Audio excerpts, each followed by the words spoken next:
جو انڈیا میں ہندوؤں کے ساتھ رہنے کی وجہ سے، ہندوؤں کی رسم و رواج کو اپنانے کی وجہ سے یا انگریزی تعلیم سیکھ لینے کی وجہ سے ان کا جو اپنا سٹیٹس تھا نا وہ کھو بیٹھے تھے، اور وہ مسلمانوں کی جو پاور تھی وہ بھی وہ کھو بیٹھے تھے۔ اس لیے انہوں نے لکھا Muslim are losing status and their role in subcontinent because of loss of political power. ان میں سیاسی پاور ہی نہیں تھی، اس لیے ان کا جو سٹیٹس تھا نا وہ بھی ختم ہوتا جا رہا تھا۔ تو یہ وہ ساری وجوہات تھی جو شاہ ولی اللہ صاحب نے مسلمانوں میں نوٹس کی، ریئلائز کی۔ تو اب شاہ ولی اللہ کی ایفرٹس کے بارے میں بات کرتے ہیں۔ ہز ایفرٹس، اس کی ایفرٹس کیا تھی؟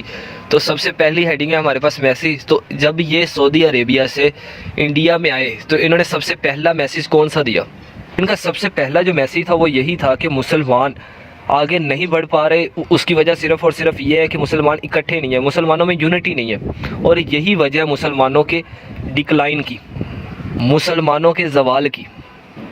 تو ان کے مطابق جو مسلمانوں کے اندر ڈویژن ہو چکی ہے، یہی ڈویژن ان کے ڈکلائن کی کوز ہے۔ اور دوسری انہوں نے کہا جی مسلمانوں سے زیادہ جو مرہٹاز ہیں یا دوسری قومیں ہیں، سکھ حضرات، وہ مسلمانوں سے زیادہ سٹرونگر بنتے جا رہے ہیں کیونکہ ان میں ڈویژن نہیں ہے۔ تو شاہ ولی اللہ صاحب کا جو پہلا میسیج تھا، جو پہلی ایفرٹ تھی، مسلمانوں کو یونائٹ کرنا، جو ان میں یونٹی نہیں ہے وہ یونٹی قائم کرنا۔ اس کے بعد جو شاہ ولی اللہ صاحب کی دوسری خدمت ہے، جو دوسری ایفرٹ ہے، وہ یہ ہے کہ ٹرانسلیشن آف ہولی قرآن۔ شاہ ولی اللہ اس بات پر یقین رکھتے تھے کہ مسلمان عربی کو صحیح طرح انڈرسٹینڈ نہیں کر سکتے، اسی لیے اگر اس کی ٹرانسلیشن کر دی جائے تو مسلمانوں کو اس کو سمجھنے میں آسانی ہوگی، اور جب ان کو سمجھ آ جائے گا تو ان پر عمل کرنے کے لیے بھی ان کے لیے آسانی ہوگی۔ تو آپ ہی وہ پہلے شخص ہیں جنہوں نے قرآن کا پرشین میں ترجمہ کیا، فارسی میں ترجمہ کیا، اور فارسی مسلمانوں میں اس وقت مقبول تھی، کئی مدرسوں میں پڑھائی بھی جاتی تھی، اور مسلمان عام طور پر فارسی کا استعمال کیا کرتے تھے، ان کے لیے انڈرسٹینڈیبل تھی۔ تو ان سمپل ورڈز کے انہوں نے ٹرانسلیشن، قرآن کی ٹرانسلیشن کی، پرشین میں کی، اور دوسرا اس لیے کی کہ تاکہ مسلمانوں کو سمجھ آ جائے۔ مسلمانوں کو اگر سمجھ آ جائے گی تو ان کے لیے اسلام پر عمل کرنا آسان ہو جائے گا۔ اس کے بعد ان کی جو تیسری ایفرٹ ہے، ڈیفرنٹ بکس لکھی انہوں نے اسلام پر، اور اسلام پر ڈیفرنٹ بکس لکھنے کا بھی مقصد یہی تھا تاکہ مسلمانوں کو اسلام اچھی طرح سمجھ آ جائے۔ کتابیں لکھنے کا مقصد بھی یہی تھا، قرآن کی ٹرانسلیشن کرنے کا بھی مقصد یہی تھا کہ مسلمانوں کو اسلام کی جو ٹرو ٹیچنگ ہے نا وہ سمجھ آ جائے۔ تو ان کی جو مشہور دو کتابیں ہیں وہ ہے ازالۃ الخفا اور حجرۃ اللہ البالغہ۔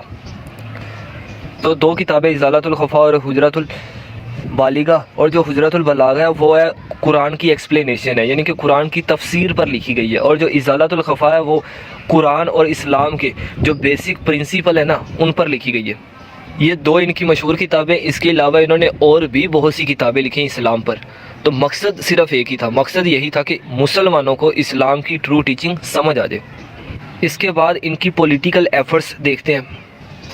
جو ان کی پولیٹیکل ایفرٹس ہیں نا وہ بہت ہی مشہور ہیں۔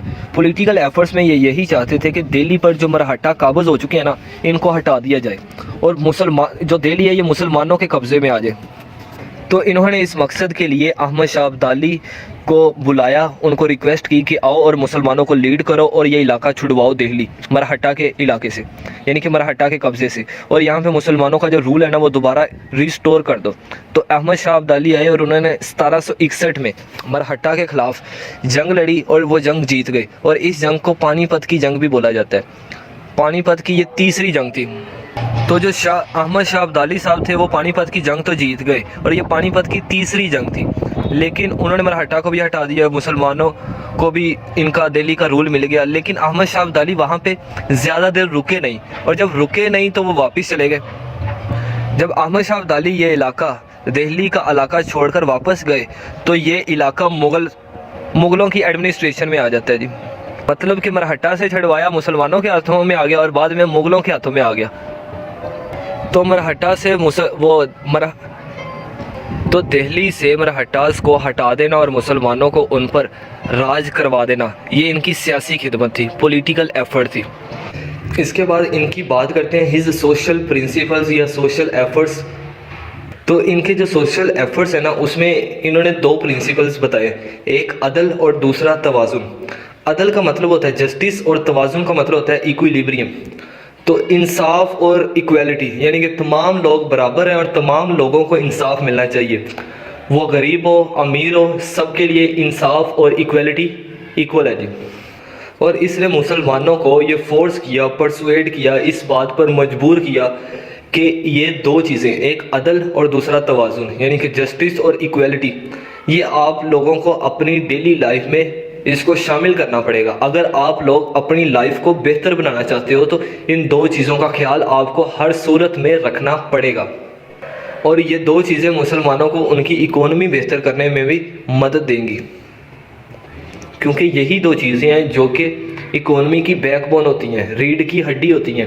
ان کے بغیر کسی بھی ملک کی معیشت بہتر نہیں ہو سکتی، کیونکہ اگر یہ نہیں ہوں گے تو کرپشن ہوگی تو مسلمانوں کی اکانومی بیک بون میں، یعنی کہ جو اس کی اکانومی ہے، ڈی جنریٹ ہوتی جائے گی۔ تو اس کو گرو اپ کرنے کے لیے، اس کو جنریٹ کرنے کے لیے، اس کو بڑھانے کے لیے، اس کی بیٹرمنٹ کے لیے مسلمانوں کو کیا کرنا پڑے گا؟ یہ دو چیزیں، عدل اور توازن کو اپنی ڈیلی لائف میں اپنانا پڑے گا۔